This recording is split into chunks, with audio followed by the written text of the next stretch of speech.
What if the key to transforming your business lies in one simple thing? Or at least it's simple to identify.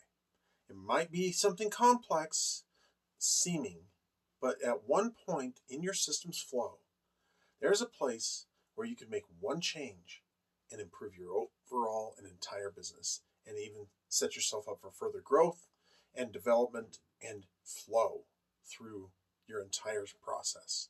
That one point is often called a bottleneck, or to use the scientific term, a constraint. A place where everything or almost everything in your system touches at some point, and it allows for the whole business to move forward and keep moving. And with that constraint, let's take a look at the types that we have here of constraints. There are three different main types. There's first the physical constraint.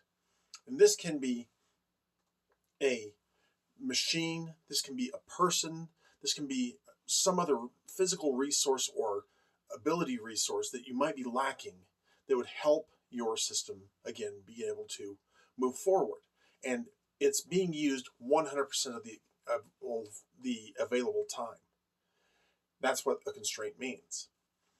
Another type of constraint is a policy constraint. Policy constraints are a little harder to see than physical constraints, and that's why Dr. Goldratt wrote his book focusing on a physical factory, because that was an easier place to see.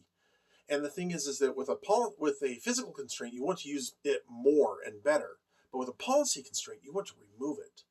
And there is a third type of constraint, and that's a market constraint, a place where you realize that what you're making is not what the market's demanding.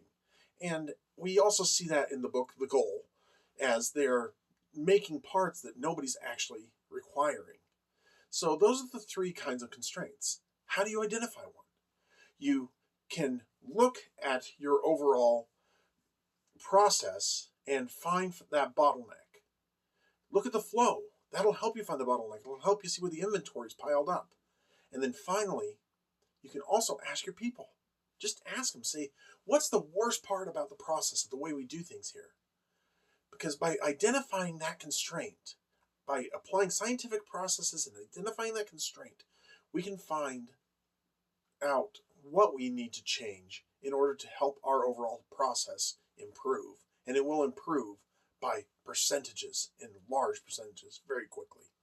So if you like this tip and like more, subscribe below, and I'll see you in the next video.